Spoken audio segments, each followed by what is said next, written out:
Hello tout le monde. Bon, j'espère que ça va marcher. Donc, j'espère que vous allez bien. Bienvenue dans ce premier live. C'est le premier épisode que je fais sur cette série. N'hésitez pas à me dire dans le chat si tout marche bien. Il y a toujours une latence entre le chat et les lives sur YouTube. Donc, n'hésitez pas à me dire si c'est OK pour vous. De toute façon, j'ai le chat juste à côté ici. Jetterai des coups d'œil parfois, donc vous inquiétez pas si vous avez des questions. Alors première des choses, faites en sorte que vous ayez bien votre compte sur Google Colab. Donc il suffit juste d'avoir un compte Gmail, vous accédez à votre compte Gmail et c'est OK pour vous.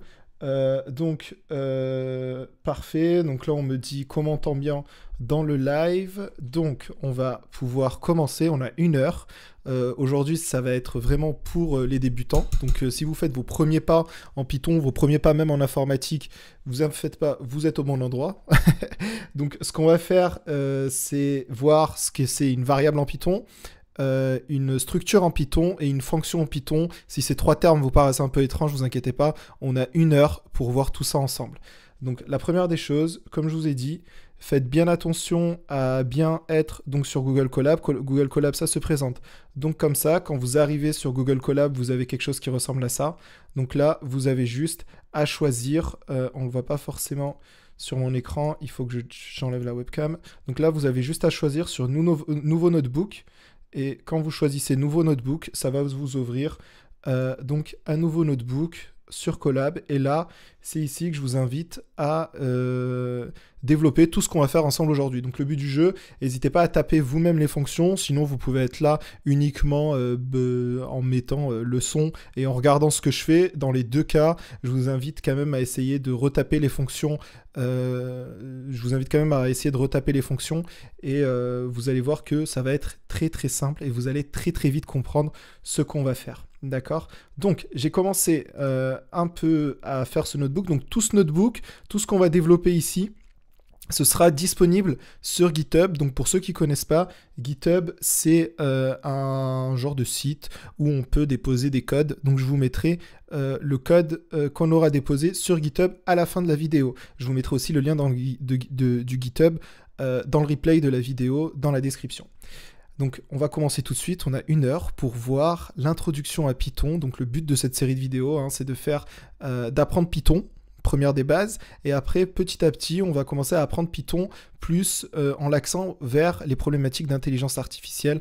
Donc là, on va voir tout ce qui est librairie d'intelligence artificielle. On va voir très rapidement aussi pourquoi est-ce que Python, c'est le langage le plus utilisé en intelligence artificielle. Donc, beaucoup de choses à faire dans ce mois de confinement. Donc je vais faire ça tous les jours de 18h à 19h comme c'est marqué. J'espère que ça vous plaira. Si ça vous plaît, n'hésitez pas à partager. Le but du jeu, c'est qu'on passe 1 heure à essayer de coder. Ce qu'il faut savoir, c'est que Python, on va le voir, c'est hyper à la mode. Et ça va être... C'est un langage dans l'avenir, dans les 10 prochaines années, vous allez être obligé de rencontrer, peu importe le métier que vous faites. Comment trouver ce notebook? Pour l'instant, il n'y a pas le notebook. Ce notebook, il n'est pas dispo sur un repo nulle part. De toute façon, dans le notebook, là, il n'y a rien. On va tout coder ensemble. Et le but du jeu, c'est que vous recodiez les 3 trucs qu'on va faire là, directement sur votre notebook Colab. Donc, en fait, vous arrivez là. Et tout ce qu'on va taper ici, vous allez pouvoir le retaper ici. Et à la fin, si vous préférez, vous pouvez juste écouter ce que je dis. Et à la fin, vous pouvez essayer de refaire le notebook par vous-même parce que je vous le mettrai à disposition dans la description. Ok, donc j'espère que c'est clair. Donc déjà, pourquoi Python? Alors, ce qu'il faut savoir, c'est qu'il y a énormément de langages de programmation. Il y a 300, 400, 600 langages, d'accord, de programmation. Pourquoi Python? Pourquoi est-ce que c'est populaire? Déjà, Python, c'est ce qu'on appelle un langage de haut niveau. D'accord, donc un langage de haut niveau, c'est quoi? Un langage de haut niveau, c'est... Tac, si on essaye de zoomer un peu ici, je vous ai préparé un peu. Donc, un langage de haut niveau... Hop là, Colab, c'est pas forcément hyper adapté. Ok, donc un langage de haut niveau, en fait, c'est comme du Java, comme du Python, comme du Ruby. C'est quelque chose qui s'éloigne du langage machine. Ce qu'il faut comprendre, c'est que le langage le plus haut niveau, on va dire, qui existe sur Terre, peut-être les baleines, les dauphins, je sais pas, mais le langage de plus haut niveau qui existe, c'est le langage humain. D'accord? Quand je parle ici, vous me comprenez sans trop de difficultés. D'accord. On a de l'autre côté ce qui s'appelle le langage machine. Donc si je vous donne typiquement une suite binaire de 0, 1, 1, 0, à moins d'être un expert du langage binaire, vous n'allez pas forcément comprendre. Et pourtant, c'est ce que comprend une machine. Une machine va comprendre uniquement des 0, 1, des 0, 1, des 0, 1. D'accord. Un peu comme dans Matrix, on va dire. Après, au-dessus de ça, vous avez tout un tas de différents types de langages. Donc celui qui se rapproche le plus d'un langage machine, il y a ce qu'on appelle les langages assembleurs. D'accord. Donc c'est juste pour votre culture personnelle, votre culture générale, et de comprendre pourquoi est-ce qu'on va faire du Python et pourquoi est-ce que le Python s'étend à la mode. Après, il y a des langages de plus haut niveau, d'accord, qui s'éloignent du langage machine, qui se rapprochent des structures de langage humain. Et ça, un des langages de plus haut niveau, les plus facilement compréhensibles, c'est le Python, à l'inverse du C. Et par exemple, quand vous regardez un code en C et un code en Python, là, ici, vous avez, on le voit pas très bien, c'est pixelisé, mais ici, vous avez un langage de bas niveau en C, donc en fait, vous êtes obligé de définir tout un tas de choses, tout un tas de variables, etc. Alors qu'un langage, là, je me suis trompé d'ailleurs, c'est Python haut niveau, et un langage de Python haut niveau, en fait, il y a déjà toutes les structures un peu qui sont définies dans ce langage, d'accord? Alors là, maintenant, vous pouvez avoir la question, ok, mais pourquoi est-ce que tout le monde n'utilise pas des langages de haut niveau? En fait, ce qu'il faut savoir, c'est que plus vous êtes sur un langage de haut niveau, plus le temps que le langage va mettre à processer dans la machine, on va dire, va être long. C'est pour ça que parfois il y a des gens qui disent ouais, Python c'est bien, c'est facile, mais Python c'est très lent. Par exemple, quand on fait des réseaux de neurones, quand on fait du deep learning, quand on essaye de faire des choses un peu avancées, quand on code en Python et quand on code en C, le code en C va beaucoup plus vite parce qu'il se rapproche du langage machine. Donc en fait, la machine elle a besoin de moins de temps, on va dire, pour interpréter et comprendre ce qu'est le langage C à l'inverse du langage Python. Là, je viens de me rendre compte que dans le live, il y a la vidéo, donc vous n'avez pas vu, c'est Python. Donc désolé, hein, c'est le premier. Donc il va y avoir des difficultés comme ça. Donc voilà, je vous montrais ça en fait, je vous montrais le langage C qui est très très long. Et pour faire la même chose en Python, c'est beaucoup plus court parce qu'on se rapproche plus du langage humain, d'un langage intelligible, on va dire. Et Python, c'est hyper à la mode, parce que là, si on regarde sur GitHub, Python, c'est le deuxième langage le plus utilisé au monde, derrière le JavaScript. Donc, ce qu'il faut savoir, c'est que le JavaScript, c'est le langage qui vous permet de faire des très beaux sites Internet. Il y a aussi des frameworks mobiles qui vous permettent de faire des applications mobiles en JavaScript. Donc, JavaScript, c'est hyper méga utilisé, parce que c'est très répandu, et vous allez sur n'importe quelle page Internet, aujourd'hui, vous avez du JavaScript, d'accord, au-delà d'uniquement l'HTML et le CSS, d'accord. Et le Python, donc c'est le deuxième langage, on va dire, de scripting, de programming sur GitHub. Quand on regarde le classement de Stack Overflow, c'est exactement la même chose, d'accord. Donc vous avez tous les langages web, d'accord, HTML, CSS, SQL, etc. Et après, vous avez les langages, donc le premier langage hors des langages type web, c'est Python. Ce qu'il faut savoir, c'est que Python, c'est aussi utilisé chez Instagram. Instagram est codé en Python. Il y a tout un tas de back-end aussi qui utilisent Python. Donc, s'il y a des mots que je dis que vous ne comprenez pas trop, vous inquiétez pas. C'est normal, mais je vais essayer au maximum que tous les mots que j'utilise soient compréhensibles. Désolé, parfois il y a des réductions, déformations professionnelles et je m'emporte dans les explications et j'oublie.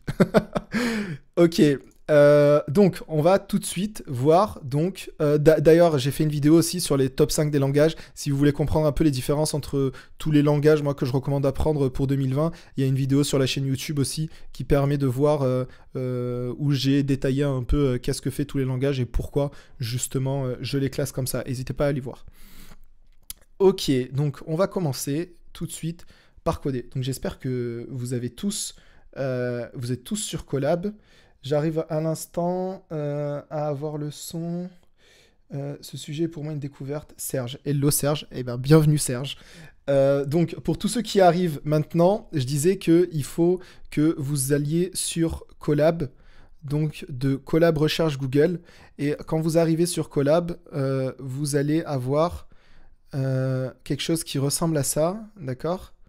Hop là. Donc, vous allez avoir quelque chose qui ressemble à ça.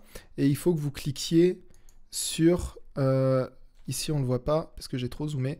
Il faut que vous cliquiez sur New Notebook. D'accord? Donc, il faut juste un compte Gmail et avoir activé Drive, je crois. Et vous arrivez sur New Notebook et ça vous ouvre un notebook. Et donc, tout ce qu'on va taper ici aujourd'hui, vous pouvez décider de le taper avec moi. Donc on va y aller pas par pas, vous inquiétez pas. Ou sinon, vous pouvez décider de regarder la vidéo, essayer de comprendre et de le refaire après par la suite, sachant que tout le code ici, je vous le mettrai bien sûr à disposition dans un lien dans la description une fois que le live sera terminé. Donc voilà, collab.recherche.google.com. Je vous l'ai mis aussi dans la description de la vidéo normalement. Désolé, ça fait soif de parler tout seul. Donc je vous l'ai mis aussi dans la description de la vidéo normalement.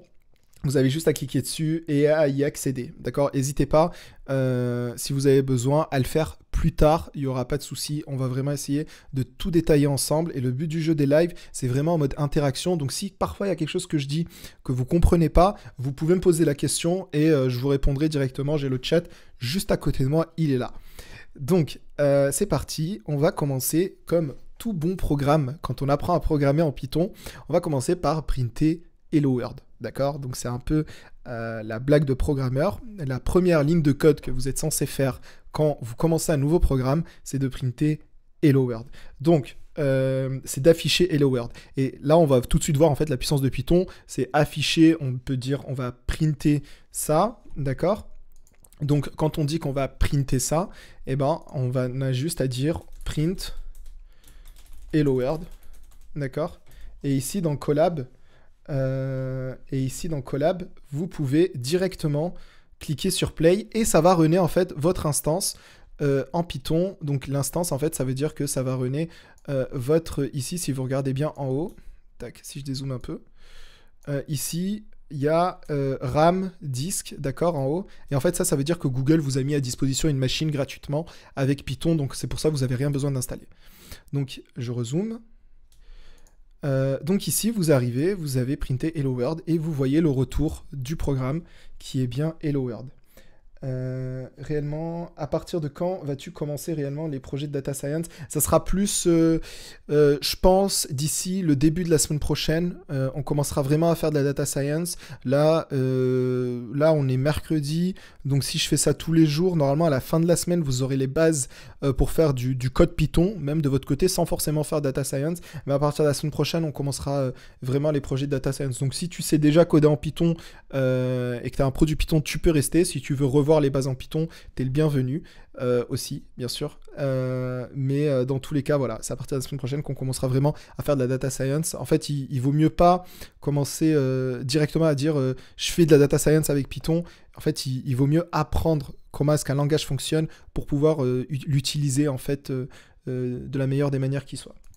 Donc, pour ceux qui codent avec moi, j'espère que vous avez bien printé Hello World. Vous pouvez printer ce que vous voulez. Vous pouvez printer aussi bonjour, d'accord. Donc là, on commence à voir ce qu'on appelle les syntaxes en Python. Donc d'ailleurs, print, c'est quoi? Print, en fait, c'est ce qu'on appelle une fonction. Et on va voir après, ici, comment les fonctions, ça marche. Donc, un langage comme Python, je vous ai dit, c'est un langage de haut niveau. D'accord, rappelez-vous. Donc ça veut dire qu'il va essayer de se rapprocher au maximum du langage humain. Et en fait, ce qui est intéressant dans un langage humain, c'est qu'on a des mots qui définissent des actions. D'accord? Et en fait, dans Python, c'est exactement la même chose. Il y a déjà des fonctions, donc créées par des gens très gentils, qui sont directement dans le langage Python et qui nous permettent de faire énormément de choses sans avoir besoin de le recoder. D'accord? Si jamais j'avais dû faire ça dans un langage machine, ça aurait été une immense galère. D'accord? Petit point aussi sur Collab, je vous le dis maintenant, si vous tapez ici dans les cellules, directement sans rien print, et ben en fait par défaut, il va essayer d'afficher la dernière ligne, on va dire. Donc là, voilà, vous voyez qu'il affiche la dernière ligne qui est bonjour. D'accord? Oui, Antoine, je le mettrai en replay. À la fin pour justement que vous puissiez en fait vous reprendre le code, le refaire, etc. Mettre pause quand vous en avez besoin. Donc oui, je le mettrai en replay, pas de souci. Donc soit je le mets en replay tout de suite, soit je vais un peu monter la vidéo. On va voir, mais je pense que je le mettrai tout de suite. Ça sera beaucoup plus facile. D'accord? Donc maintenant on va voir les variables en Python. Alors les variables en Python, donc on va créer une nouvelle cellule. Donc vous avez juste à cliquer sur code ici. D'accord? Et ça vous crée une nouvelle cellule. Tac. Alors, il y a plusieurs types de variables en Python. D'accord? Donc, on va introduire toutes les variables en Python. La première, la plus connue, on va dire, c'est ce qu'on appelle un integer. Donc, un integer, c'est un chiffre naturel. 0, 1, 2, 3, d'accord? En mathématiques, c'est ce qu'on appelle n, d'accord? Et pour définir un integer, donc ici, quand je mets ça, ça veut dire que je fais un commentaire dans le code Python. Vous voyez, si je mets play, ça ne va pas l'afficher. C'est un commentaire en Python. Et il y a des commentaires dans tous les langages, en fait. Ça permet aux développeurs, quand ils font quelque chose, de pouvoir se souvenir ce qu'ils ont fait, parce que le nombre de fois où on fait des fonctions et on ne se rappelle pas ce qu'on a fait. Donc, à l'inverse d'un langage en C où j'aurais dû faire int a et définir ici, d'accord, un chiffre, comme ça, et ben en fait, Python va directement comprendre par lui-même que quand je fais ça, a va devenir un integer.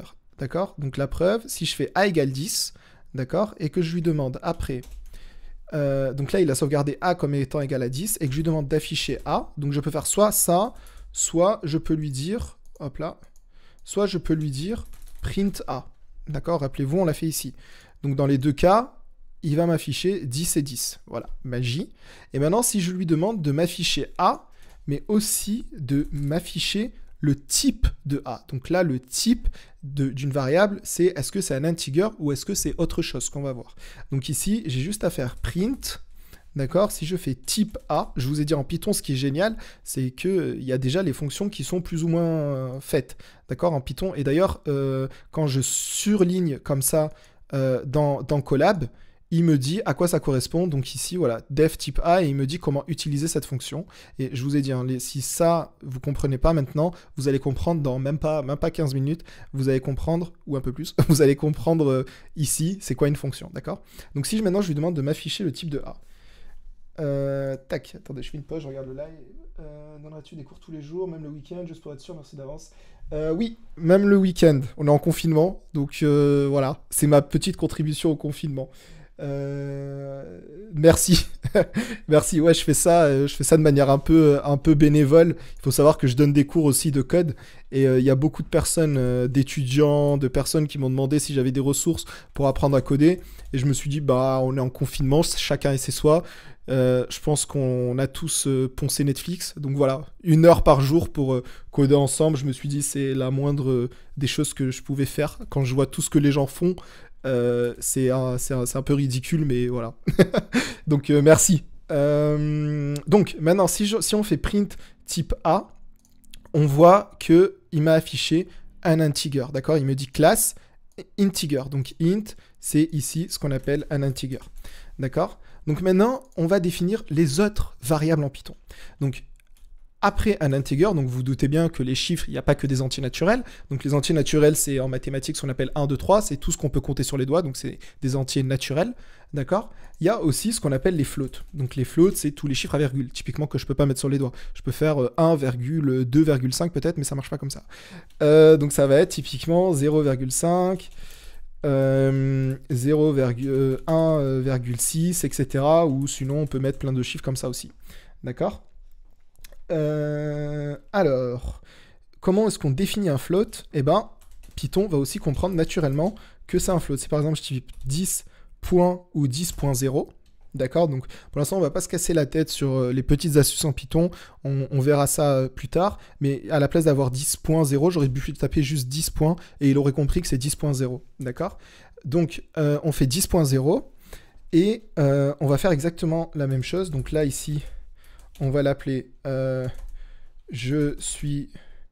on va l'appeler variable 2. Voilà. On peut les appeler comme on veut, hein, les variables. Donc variable 1, d'accord? Donc ici, on va juste printer variable 1. Et ici, on va modifier, on va printer variable 2. Vous pouvez les appeler comme vous voulez. Vous pouvez les appeler Toto, Tata. Les noms des variables, c'est exactement comme vous voulez. Je vous expliquerai après quelques petites nomenclatures, précisions. Comment est-ce qu'on peut utiliser des bonnes méthodes, des bonnes practices pour nommer les variables. Je vous montrerai ça après. Donc, si on print, hop là, vous voyez, j'ai fait une erreur. Pour les plus avertis, ceux qui codent avec moi, j'espère que vous n'avez pas fait la même. Sinon, vous inquiétez pas. Donc, si je tape print variable 2 maintenant, et si je lui demande de me printer aussi le type de la variable 2, donc j'espère que ça va. Là, on définit juste une variable en Python. Donc voilà, je vous ai dit, là, les variables. Donc ici, ça, c'est ce qu'on appelle une variable. On fait une variable égale quelque chose. On définit une variable, d'accord? Tac. Et il n'y a pas de notion de, pour ceux qui ont fait du C avant, il n'y a pas de notion de constante. Typiquement, une constante en C, c'est quand on dit cette variable ne peut pas être changée. D'accord ? Il y a quelques petits trucs qui s'en rapprochent avec Python, mais on va pas rentrer là-dedans. En fait, si vous tentez en C, par exemple, de changer une constante, eh ben, il va vous dire non, il y a une erreur, ça tu l'as défini comme une constante. Donc ici, c'est un peu le luxe que nous propose Python. Donc il faut faire attention, parfois il y a des choses qui sont extrêmement simples, mais il faut aussi savoir ce qu'on fait. D'accord ? Donc là, maintenant, si je print ça,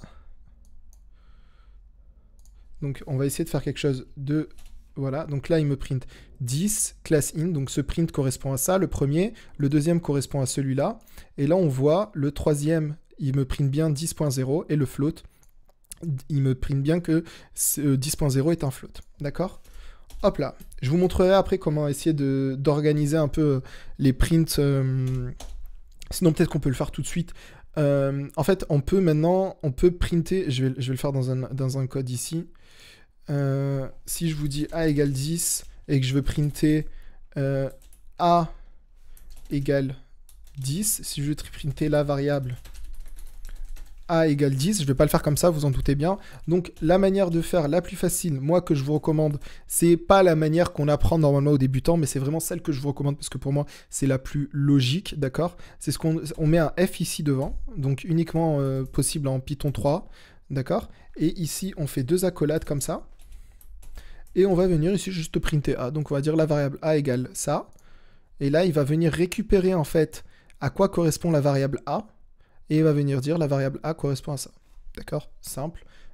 S'il y a des choses que vous ne comprenez pas ou que vous voulez que je répète, n'hésitez pas à me dire dans le chat. C'est aussi le but des lives, c'est de pouvoir interagir comme ça. D'accord ?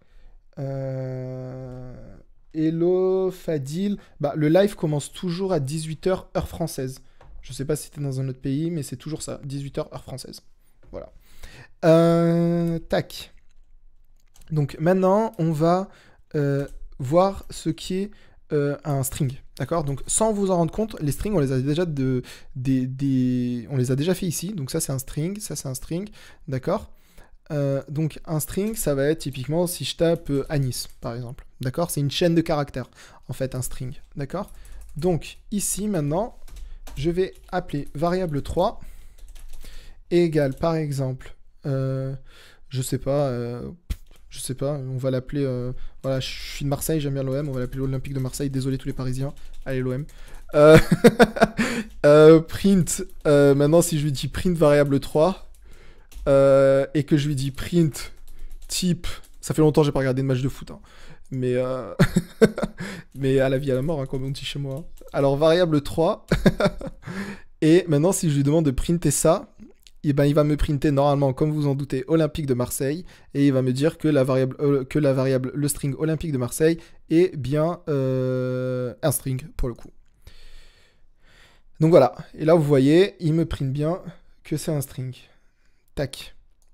Ok, donc là c'est toujours des diminutifs, ok.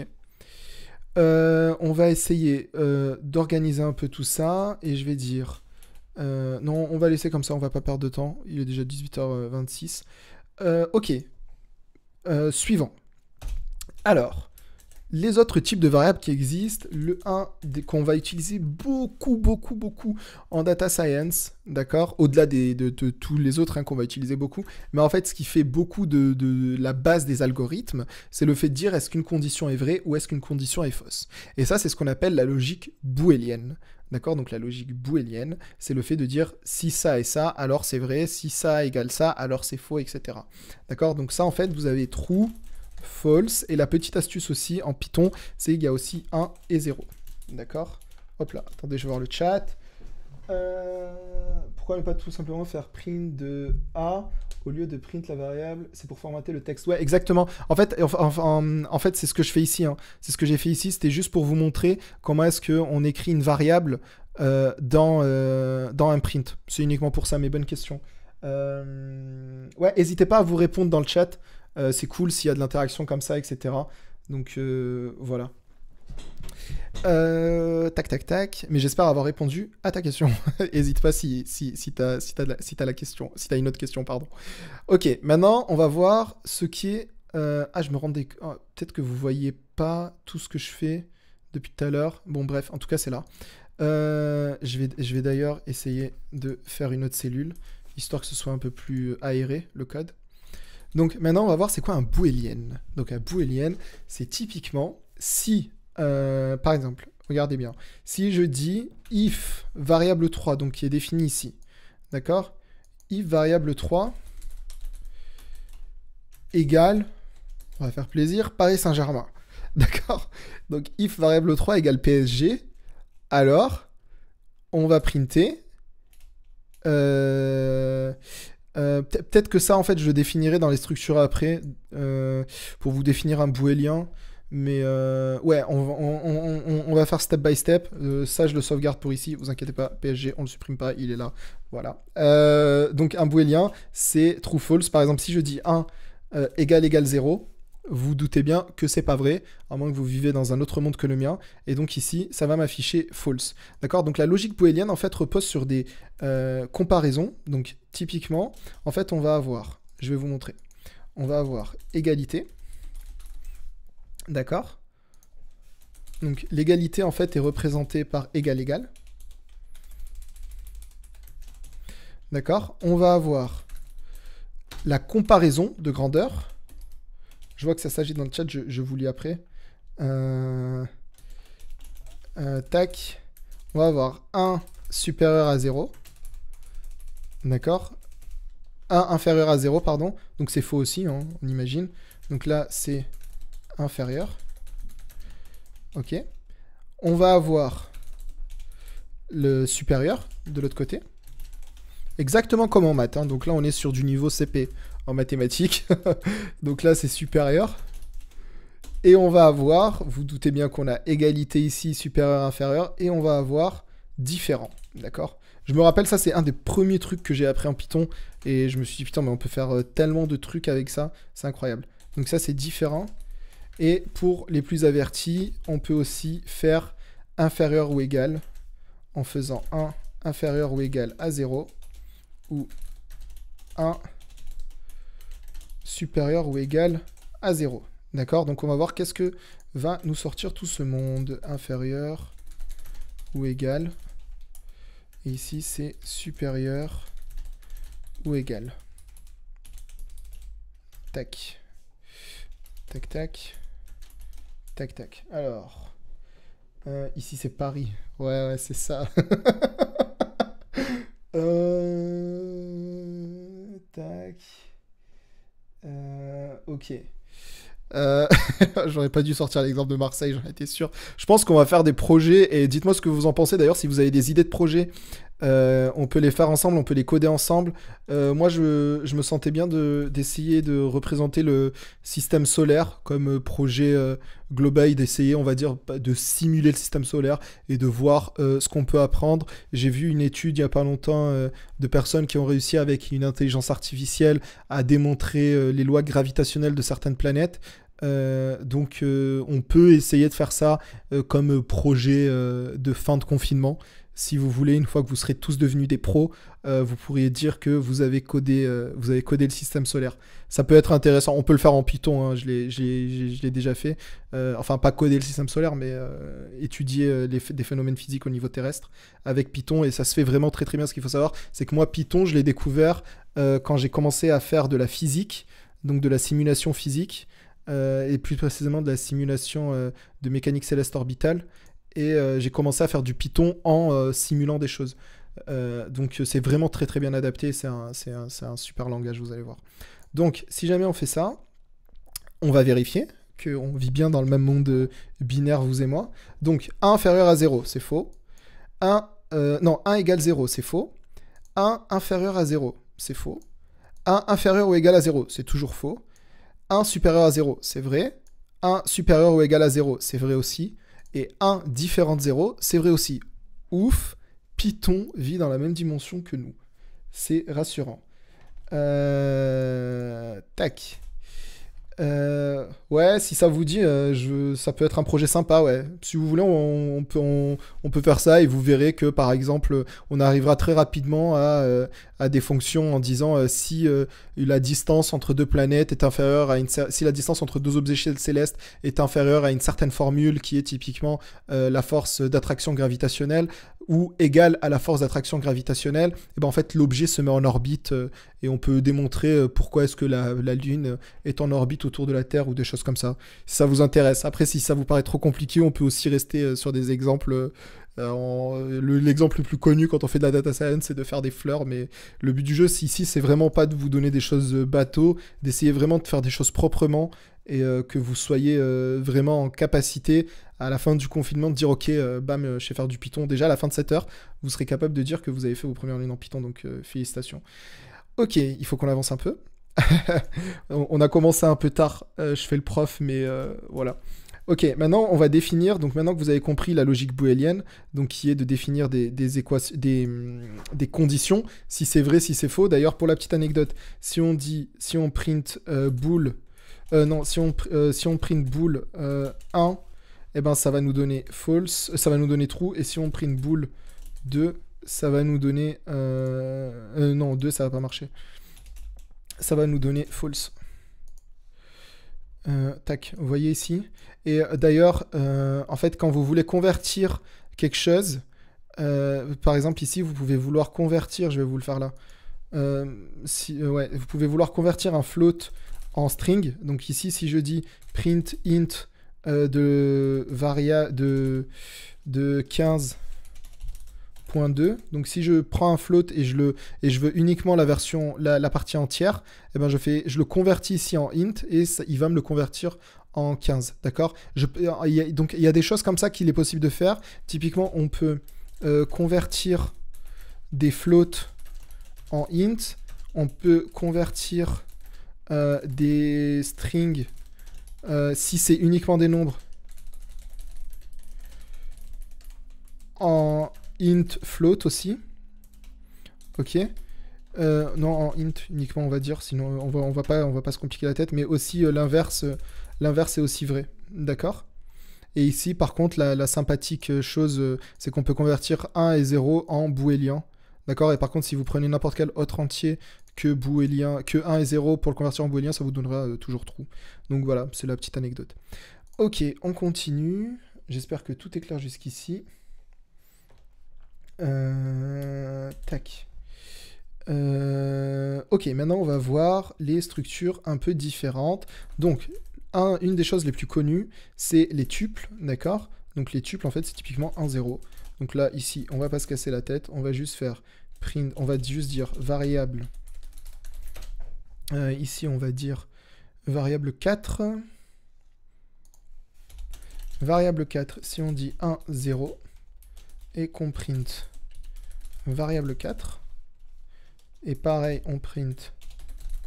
Donc, vous inquiétez pas, hein, comme je vous ai dit, pour ceux qui arrivent, tout ça, ce sera dispo en replay, d'accord. Donc, vous pourrez reprendre le code et refaire toute votre mayonnaise de votre côté. N'hésitez pas à modifier et à avoir des erreurs en Python. Et d'ailleurs, les erreurs, on va les voir parce que c'est le truc que vous allez toujours avoir. Peut-être que même certains, là, ont eu des erreurs et vous avez rien dit dans le chat. Mais si, par exemple, si, par exemple, vous essayez de faire string... non, si, par exemple, vous essayez de faire int a, d'accord. Eh ben, ça ne va pas marcher. Voilà, invalide littéral for int with base 10. Donc voilà, ça c'est les erreurs en Python. Pour l'instant, on fait des choses ultra simples. Donc si un truc ne me fonctionne pas, vous pouvez me dire et vous verrez, je peux vous expliquer pour ça que ça ne fonctionne pas. Mais en Python, donc quand vous avez une erreur comme ça, d'accord, vous pouvez à chaque fois essayer de comprendre l'erreur et de le résoudre par vous-même. En gros, grosso modo, ici, il dit que convertir A en entier, ça n'a aucun sens. D'accord, A n'est pas un chiffre. D'accord. Mais si je fais 10... il va bien me convertir 10, vous voyez. Ok.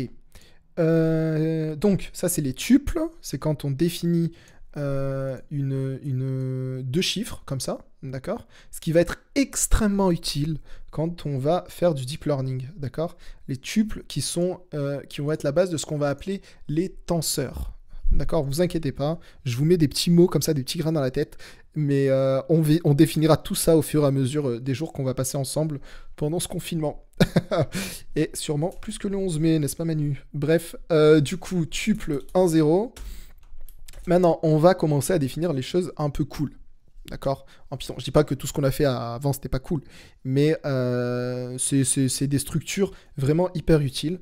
Donc, on va définir les listes. Donc, les listes, c'est quelque chose qui est représenté comme ce qu'on appelle dans d'autres langages, on peut les appeler des tableaux aussi, d'accord? Donc, une liste, en fait, c'est une liste de plusieurs choses. Donc, on peut faire 1-0, on peut mettre A, on peut mettre OM, ok? On peut mettre PSG, et je vois les Lyonnais crier de là. Donc, on va mettre OL aussi, d'accord?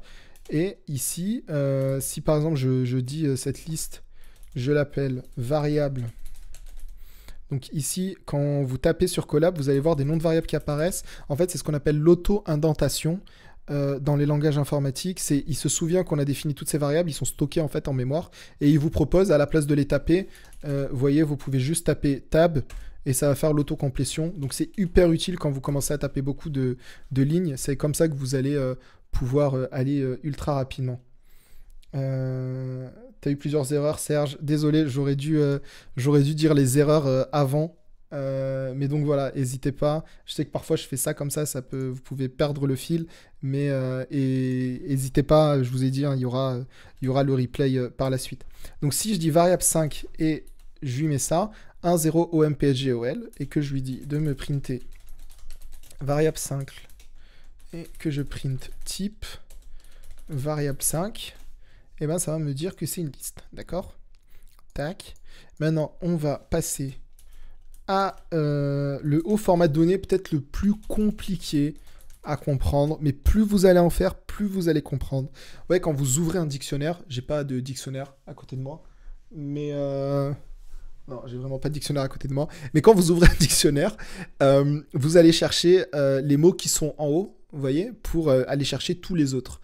D'accord? Donc vous allez, je sais pas moi, chercher, j'en sais rien, pomme, ok? Vous allez chercher pomme, donc vous allez regarder, vous allez trier, vous allez arriver à P, et vous allez comprendre que P, c'est la clé qui vous permet d'arriver à pomme. D'accord? Donc ici, en fait, c'est exactement la même chose. Un dictionnaire, ça nous permet de définir des clés qui vont avoir des valeurs. Typiquement, dans un dictionnaire normal, tout P a tous les mots, a toutes les valeurs, donc la clé P a toutes les valeurs qui correspondent aux mots qui commencent par P. D'accord? Donc c'est exactement la même chose dans un dictionnaire. C'est un peu compliqué parce qu'il faut taper des accolades, etc. Mais si jamais je définis ma clé P, d'accord? Je vais d'ailleurs le mettre, je vous le mets ici pour l'exemple, et je vais le définir un peu plus là. Tac. Donc si je définis une variable 6 et que je dis que c'est un dictionnaire, d'accord? Donc je peux dire P, pomme, d'accord? Mais je peux aussi avoir d'autres mots. Donc là, je vais reprendre le truc d'en haut qu'on a défini ici et je vais définir une liste de tous les mots qui pourraient avoir P dedans, d'accord? Donc par exemple, je peux dire, waouh, là on peut faire un truc de mentaliste. Tous les premiers mots que je dis, ça va être ma personnalité, c'est ça? Mais non, mais je peux dire, je sais pas, je peux dire profil. Je peux dire, quel mot commence par P? Je peux dire papa, d'accord? Je peux dire peloton, ou je sais pas, je sais même pas si ça s'écrit comme ça d'ailleurs, mais voilà. Bref, tous les mots qui commencent par P, ici, donc j'ai défini une liste de 4 mots qui commencent par P, et la clé de ces mots, c'est P, d'accord? Donc, mais je peux aussi définir une autre liste, on n'est pas obligé d'avoir un seul caractère. Je peux définir Anis, d'accord, comme, c'est moi, comme clé, et là je peux décider de définir une liste de tous les objets que j'ai sur mon bureau, d'accord? Donc je peux dire j'ai de l'eau, je peux dire j'ai un clavier, je peux dire j'ai une souris, d'accord? Donc là, ça, c'est ce qu'on appelle P, c'est ce qu'on appelle la key, la clé, et pomme, c'est ce qu'on appelle la value, d'accord? D'ailleurs, si après je print, donc ça c'est sûrement une des structures les plus compliquées à comprendre en Python, d'accord? Donc n'hésitez pas, à le reprendre tranquillement. Le tube se met toujours entre parenthèses. Ouais, merci de dire, ouais. N'hésitez pas, hein, le but du jeu, c'est qu'on soit en mode un peu collaboratif ensemble. Donc parfois, il peut m'arriver de dire des choses qui sont pas forcément logiques. Enfin, qui sont pas forcément logiques, qui sont pas forcément... enfin, j'oublie de dire des choses qui me paraissent peut-être trop évidentes. D'ailleurs, je sais même pas pourquoi j'ai un casque. Parce qu'il n'y a aucune musique dedans. Se met toujours entre parenthèses. Ok, je le mets ici. Merci, InfoFoot. Ah, du coup, InfoFoot, t'es venu parce que j'ai parlé de PSG et de l'OL. Ok. Du coup, ici, si on met print variable... Ah, du coup, je m'entends beaucoup mieux comme ça en plus. Si on met print variable 6 et que je dis print type variable 6, eh ben, ça va me dire que c'est un dictionnaire si j'ai pas fait de faute. Donc voilà, là, il y a le dictionnaire. Ok. Donc là, vous voyez, c'est un dictionnaire et là, c'est une liste. Donc on va les utiliser, les print variables et les print list, et on va utiliser toutes ces variables qu'on vient de définir ensemble. Donc les integers, les floats, les strings, les booleans, les tuples, les listes et les dictionnaires. Donc il y a d'autres variables aussi qui peuvent être un peu plus complexes, on va dire, en Python, que je ne vais pas définir ici. On va notamment définir les objets plus tard, pour ceux qui connaissent. Donc voilà. Ok, 18h43, on continue. Donc maintenant, on va définir les structures de contrôle. D'accord? Donc une structure de contrôle, c'est quoi? C'est ce qui nous permet en fait d'agir dans notre code et de contrôler un peu notre code. C'est pour ça que ça s'appelle structure de contrôle, d'accord? Donc les structures, on en a plusieurs. Donc on va commencer par if en fait, vu qu'il est là. Petite précision aussi, en Python, ce qui est bien, c'est, je vous ai dit, on fonctionne beaucoup avec l'indentation, vous voyez? On fonctionne beaucoup avec l'indentation, mais ici, par exemple, j'aurais pu mettre ma variable ici, d'accord? J'aurais pu mettre, pardon, mon accolade ici, la terminer ici, et en fait, Python va lire la ligne jusqu'à ce qu'il trouve que c'est fini, d'accord? Par contre, s'il arrive à la fin et que j'ai pas fermé mon accolade ici, peut-être que certains ont eu cette erreur, il va me dire unexpected EOF. Donc EOF, en fait, ça veut dire la fin de la ligne. Il s'attendait pas à avoir cette fin de ligne, d'accord? Donc il va lire toute la fin de ligne. Et par exemple, si j'aurais mis mon accolade là, peut-être que ça aurait pu marcher. Ok, voilà. Il aurait trouvé à la fin, d'accord? Donc le but du jeu, je vous ai dit, je vais vous donner un site après où il y a toutes les bonnes pratiques en Python pour coder. Mais il faut être conscient de ça. Hop là. Ok, donc on va commencer par les if. Il faut que j'accélère un peu. Mais je pense qu'on est en confinement. Donc si on déborde un peu, de toute façon j'ai commencé un peu tard, c'est bon. Donc if, c'est typiquement pour dire, en fait comme en français je vous ai dit, là Python c'est un langage de haut niveau. Donc ça veut dire qu'il y a des mots qu'on comprend très naturellement. If, ça, alors ça. D'accord? Donc c'est ce qu'on appelle des boucles if-else. D'accord? En Python on a aussi les if-else. Et on a aussi les elif, d'accord? Je vais vous les définir ici. À l'inverse du C, pour ceux qui viennent du C ou du Java ou des choses comme ça, on n'a pas de ce qu'on appelle de case, d'accord? Donc typiquement un case, c'est, ou de switch, je crois, c'est tous les différents cas quand ça correspond, d'accord? Donc ici on va définir des if, continuellement, d'accord? Donc permet de mettre des conditions. D'accord? Donc, if variable 3 égale PSG, on va printer c'est... Hop là. Donc, oui, petite précision aussi pour les chaînes de caractères, on peut faire soit ça, soit ça. Ok, pour les chaînes de caractères, soit le double guillemet, soit le guillemet simple. D'accord?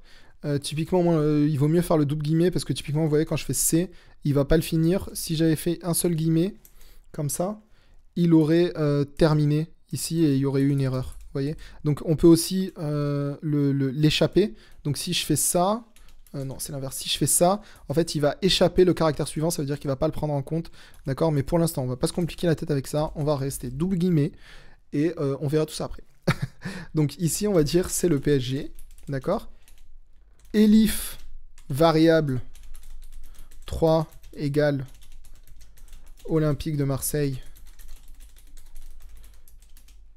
Print. Donc là, ce que vous voyez, c'est que je fais if variable, je fais une accolade ici pour bien voir le code, pour bien qu'on voit les différentes parties, Donc je fais un tab et je fais print.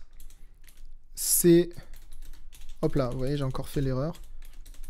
C'est l'OM.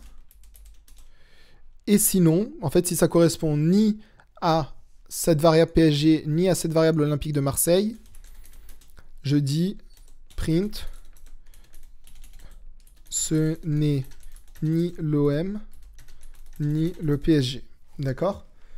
Tac. Ok, je vois que le chat, vous êtes très calme. J'espère que tout se passe bien de votre côté. Et j'espère que c'est compréhensible ce que je vous dis.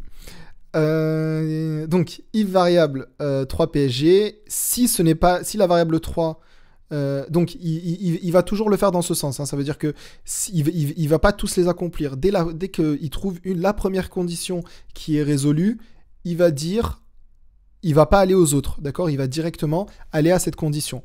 Donc, si la variable 3 est le PSG, il va dire que c'est le PSG. Si la variable 3 c'est l'Olympique de Marseille, il va dire que c'est l'Olympique de Marseille. Et si, allez l'OM, et si c'est ni l'OM ni le PSG, il va dire que ce n'est ni l'OM ni le PSG. D'accord?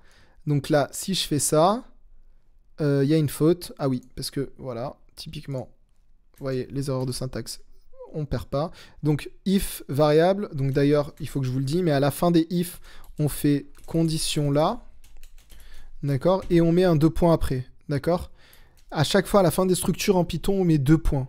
D'accord? C'est pas forcément le cas partout, dans tous les langages, mais on met à chaque fois 2 points. D'accord? Très important. Tac. Donc maintenant, si on run ça, il va dire que c'est l'OM. Vous voyez? Parce que, rappelez-vous, on a défini variable 3, pardon, comme étant Olympique de Marseille. D'accord? Et si maintenant je définis une variable ici, je m'amuse à définir une variable. Ici, ça sera la variable, vous voyez, variable 7. On n'est pas obligé de partir dans l'indentation. Là, je fais juste ça, dans l'itération des variables, là, je fais juste ça pour que ce soit plus compréhensible. Mais on peut très bien appeler ça variable 15, hein, si vous voulez. On peut appeler ça variable 100. Vous voyez, il n'y a pas de souci. On va appeler ça PSG. Variable 1000, pardon. Juste un petit point, on met pas d'espace dans les variables, d'accord? Tout est fermé, toutes les variables sont continues. Si vous voulez séparer les variables, vous pouvez faire un tiret comme ça ou non, juste un tiret comme ça, d'accord? Tac. Donc là, si je démarre ça, vous allez voir qu'il y a une erreur.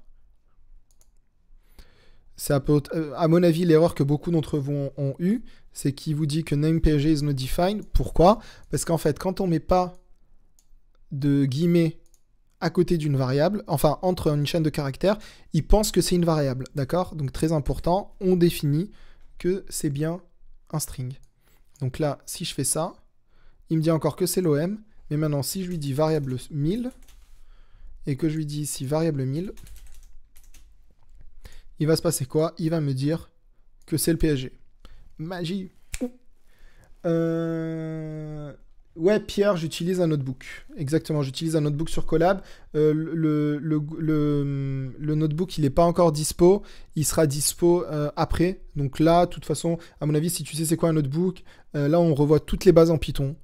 Donc voilà, t'es le bienvenu pour rester. Et on revoit vraiment toutes les bases en Python. Ok, pour ce premier live. Ok, suivant. Donc, on va définir. Donc ça, c'était les conditions. Ok, on va définir les boucles. Ok.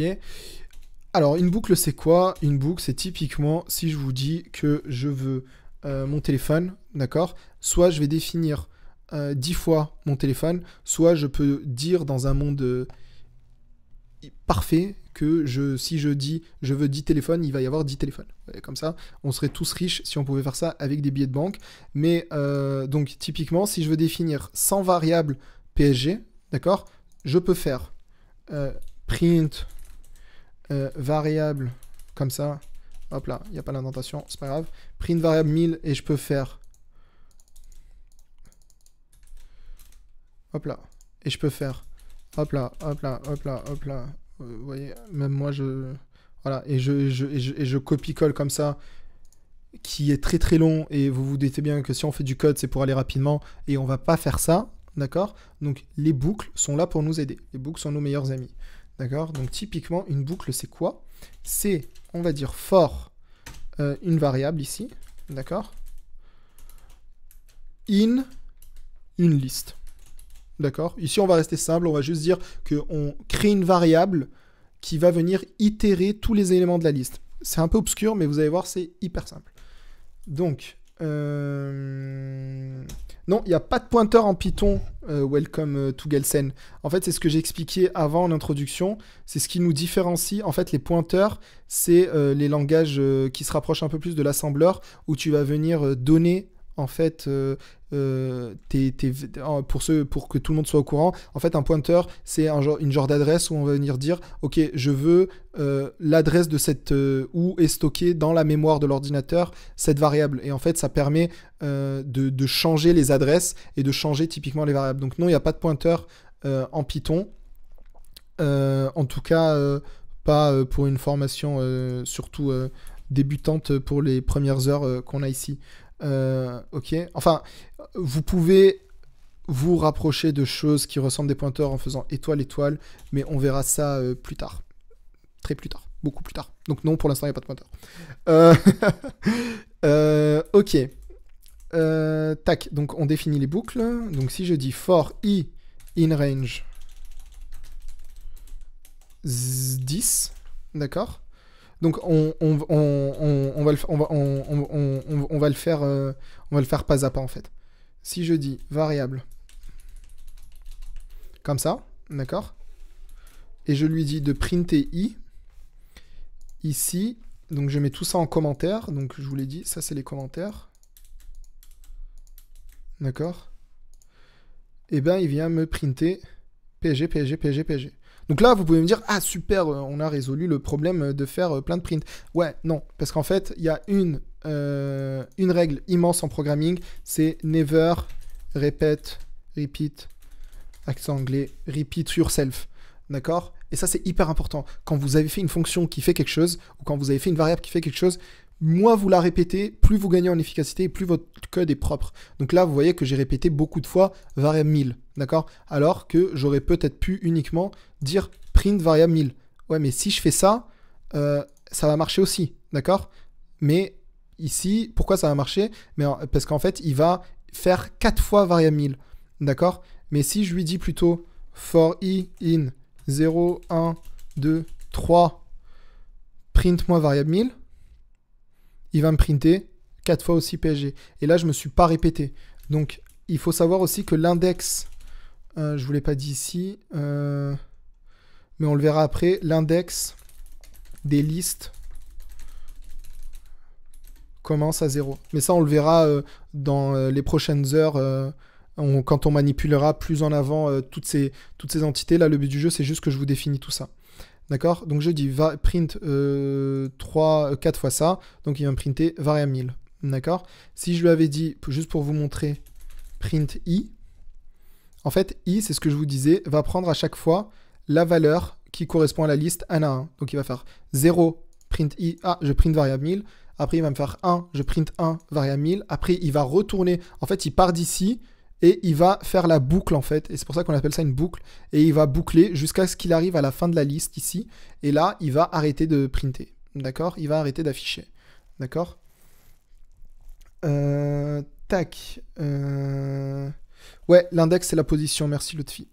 Je vais même le mettre ici, index d'Elix commence à 0, IE, position. Ok, l'adresse en fait de la liste, mais on le verra plus tard, vous inquiétez pas. Donc, ça c'est la boucle for. Une des choses que vous allez souvent utiliser dans les boucles for, c'est de dire range 10. D'accord? Donc range 10, c'est quelque chose de génial qui est en Python. Donc c'est une fonction que je vous ai dit qu'on définit en Python naturellement, qui nous permet en fait de créer des listes comme ça dans les boucles for. Donc si je dis for i in range 10 et que je lui dis print i, il va me printer 10 éléments de i. Et pour les plus avertis, 10 éléments ne veut pas dire qu'il va me printer 10. Il commence à 0, donc ça veut dire qu'il va me printer jusqu'à 9. Si je veux qu'il me printe jusqu'à 10, je fais 11. D'accord? Très très important ça. Ça c'est une erreur classique. D'accord? Ça c'est une erreur classique. Print uniquement jusqu'à, je vous le mets même en majuscule, car commence à 0. D'accord? Hyper important, ça, d'accord? Donc, on a vu les boucles, on a vu les if. Maintenant, on va voir le while. Donc, le while, j'espère qu'on aura le temps de faire les fonctions. Je vous définirai très rapidement les fonctions, et au pire, on reprendra demain où on en est ici. De toute façon, on est là tous les jours, je vous ai dit. Tac, attendez, je lis le... Ok, tout a l'air de bien se passer. On en a perdu un peu. J'espère qu'ils reviendront. While. En fait, while, ça va nous permettre de dire tant que la condition ici n'est pas résolue. D'accord? Donc en fait, c'est tant que. Exactement comme dans le langage humain. Hein. While, condition pas résolue, on boucle. D'accord? Donc on boucle, c'est ce que je vous ai dit ici. Ça veut dire qu'on reste dans cette espèce d'indentation là qui est là, dans ce genre de micro tiroir, d'accord? C'est pour ça que l'indentation c'est hyper important en Python. Si j'avais fait ça, ça n'aurait pas marché, d'accord? C'est très sensible à l'indentation, les boucles, d'accord? Donc là, on fait la boucle ici, tac, et ça marche. Donc ici, while, si je dis while i égale 10, d'accord? Print i, et là, il va me dire quoi? Il va, donc, on va pas voir cette erreur tout de suite, mais là, en fait, il y a une erreur classique, c'est qu'en fait, i, si je print i, vous voyez, en Python, il va sauvegarder le dernier i qui est là. D'accord? Si je veux supprimer une variable i, parce qu'en fait, je voulais qu'uniquement que i n'existe que dans ma boucle, et la plupart du temps, c'est pour ça que i, c'est uniquement quand on itère dans les boucles, d'accord? Mais si je veux, pour une raison x ou y, supprimer i, je peux faire del i, et ça va supprimer de la case mémoire de mon ordinateur i, d'accord? Et si maintenant je fais print i ici, il va me dire que i n'existe pas, d'accord? Donc ici, je dois définir i égale 0. Donc, si i égale 0, while i égale 10, en fait, dès le début, cette condition n'est pas réunie, n'est pas accommodée, on va dire. Donc, il ne va jamais rentrer là-dedans. D'accord? Mais si par contre, je lui dis i égale 10, d'accord, et que je lui dis tant que i est différent, sinon on va faire ça, je fais i égale 0, tant que i est différent de 10, print i. Alors, là, c'est hyper dangereux de faire ça, mais on va le faire parce qu'on va le couper direct. Mais en fait, une des choses les plus dangereuses à faire en Python, c'est ce qu'on appelle les boucles infinies. D'accord? D'ailleurs, je vais mettre là.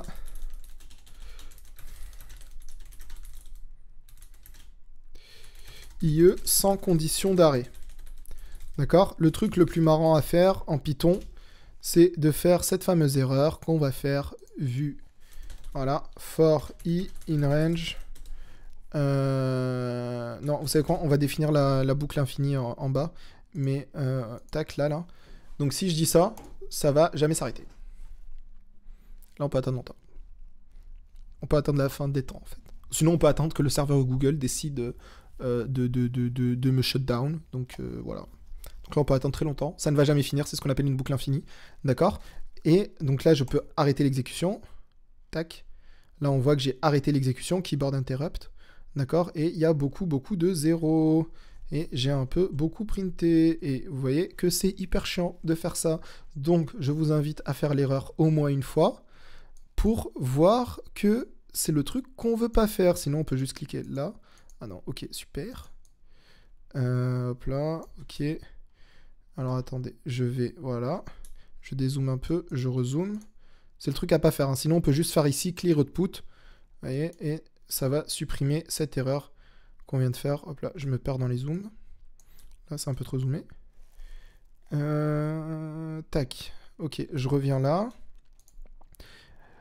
Donc, il faut une condition d'arrêt. Ok. Print i. Donc là, je vais dire i égale i plus 1. D'accord? Donc en fait, à chaque fois qu'il va y avoir la boucle, on va ajouter 1 à 0. On va ajouter 1 à i. D'accord? Donc en fait, ici, ça va faire i égale 0. La première itération, ça va faire 0. La deuxième itération, ça va faire 1. Vu qu'ici, on a ajouté 0 plus 1. Deuxième itération, 2, 3, etc. Et on va printer. Et on voit bien qu'on arrive à arrêter la boucle. Et on va jusqu'à de 0 à 9. D'accord? Donc on a commencé un peu plus tard.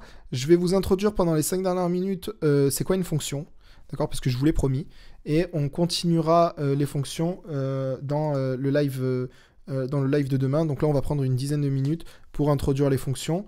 J'espère ne pas avoir oublié de structure conditionnelle. Donc on a des for, on a des while, on a des if. Et c'est déjà le plus important en Python, je pense. Ouais. Ok. Tac, je vous laisse cette erreur.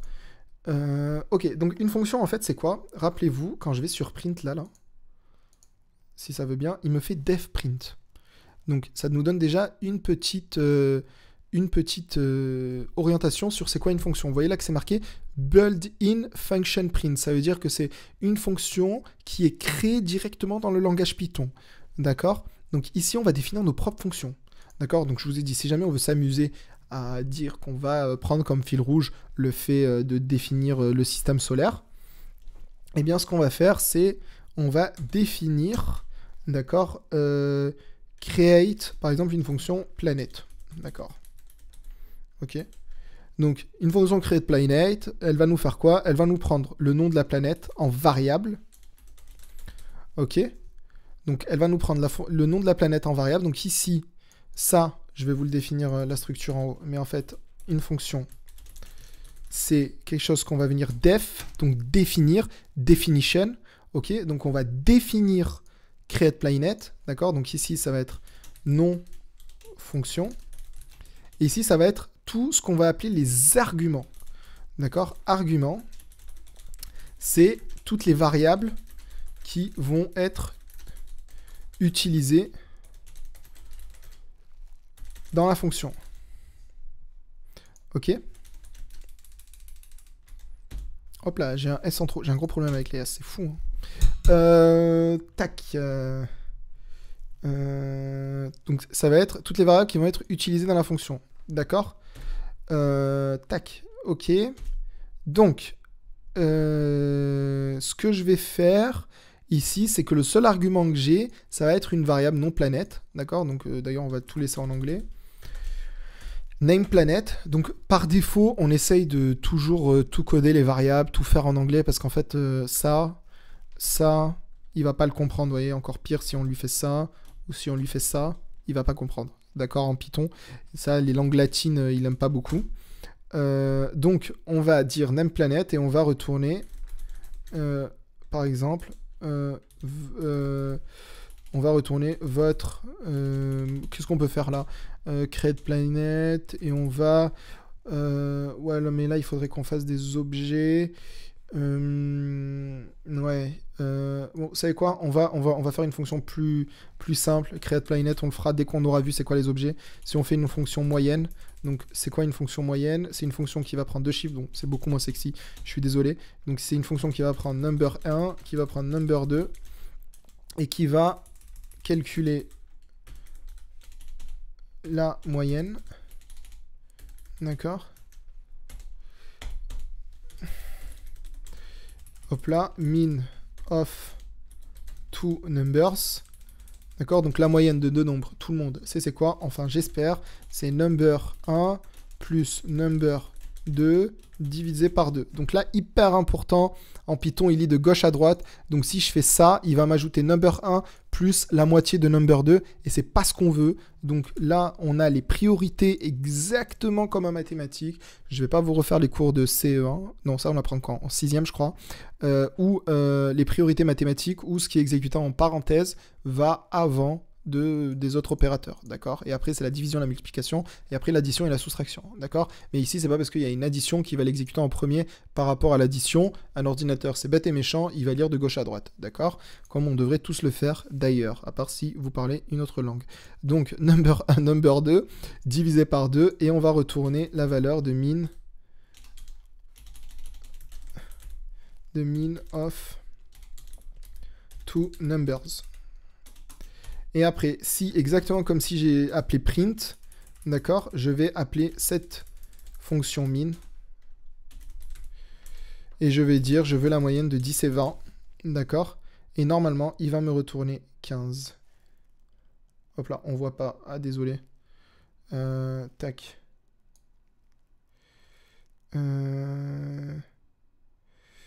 Ce qui est écrit dans l'éditeur de code. Ouais, celui qui est en bas. Ouais, désolé. Il faut que je revoie tout ça. Je vous ai dit, c'est le premier live. Après, je vais regarder qu'est-ce qui se passe et je vous dirai tout ça. Parce que, ouais, là, effectivement, je devais. Il y a dû avoir quelques soucis. Donc, ici, je fais min 10-20 et il va me retourner 15. Donc voilà, là, on a défini notre première fonction. Donc, en fait, les fonctions, c'est des choses qui vont nous permettre, en fait, d'aller plus vite. D'accord, quand on va développer, typiquement, si je veux calculer le min de plusieurs fonctions, je vais, de plusieurs chiffres, je vais faire min 15, 20, d'accord, ou min de, je sais pas, des chiffres au hasard comme ça, avec ça, d'accord, et il va me donner la moyenne, d'accord. Il va me donner toujours la dernière moyenne d'ailleurs, hein, parce que si je veux le printer, il faut que je print comme ça. Ok, petite touche de fin, la vie des variables. Donc une variable, ici, quand on l'exécute comme ça, on exécute ça dans ce qu'on appelle le main, d'accord, globalement. On verra après qu'est-ce que c'est précisément le main en Python. Donc c'est la fonction principale. Donc là, en fait, vous l'exécutez comme ça et ça vit dans votre ordinateur. Quand vous définissez des fonctions, des variables comme ça dans une fonction, la variable ne va vivre que dans la fonction, d'accord. Rappelez-vous ici, quand j'ai fait print i après le for, ça marchait, d'accord. Mais si jamais je fais ici min of two numbers, ça va pas marcher, d'accord. Parce qu'en fait, la variable ne vit pas là-dedans. D'accord? Ok, je vais positionner plus haut. Ça marche. Mais de toute façon, parce que là, j'ai zoomé. Vous voyez, si je fais ça, normalement, je pense que vous verrez mieux aussi. Mais enfin, je vais vous inquiétez pas, ça sera réglé à partir du prochain live. Et ici, si je fais min of two numbers, ça va pas marcher. Parce que justement, la variable, ici, hop là, si je dézoome, parce que justement, la variable ne vit que dans la fonction. D'accord? Donc voilà, là, on a vu les fonctions, les différentes structures de code, d'accord, et on a défini les variables, d'accord. Donc, on a défini les variables et les types de variables.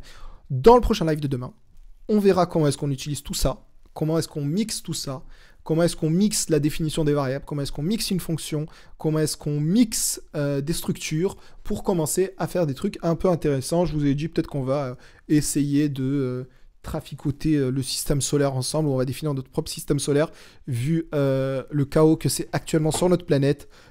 C'est bien si on arrive à se créer une petite planète. Donc dites-moi en commentaire de la vidéo, et pas forcément en chat parce que je le verrai pas, dites-moi en commentaire s'il vous plaît ce que vous en avez pensé, vraiment en commentaire et pas en chat, ce que vous en avez pensé, c'est important. N'hésitez pas à liker la vidéo parce que moi ça m'aide, n'hésitez pas à partager la vidéo parce que ça m'aide aussi, et surtout n'hésitez pas à vous abonner à la page parce que ça m'aide aussi. Donc je vais faire ça tous les jours, je fais ça bénévolement, j'espère que ça vous plaît, et voilà, donc je vous mets tout ça dans un repo GitHub qui est prêt.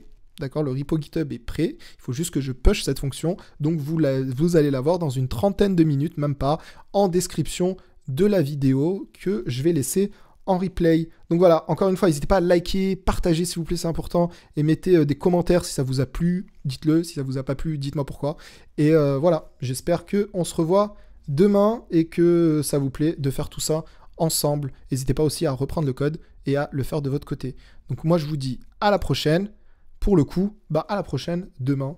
En fait, maintenant, il faut que j'arrive à couper le streaming. Ok. Salut, portez-vous bien.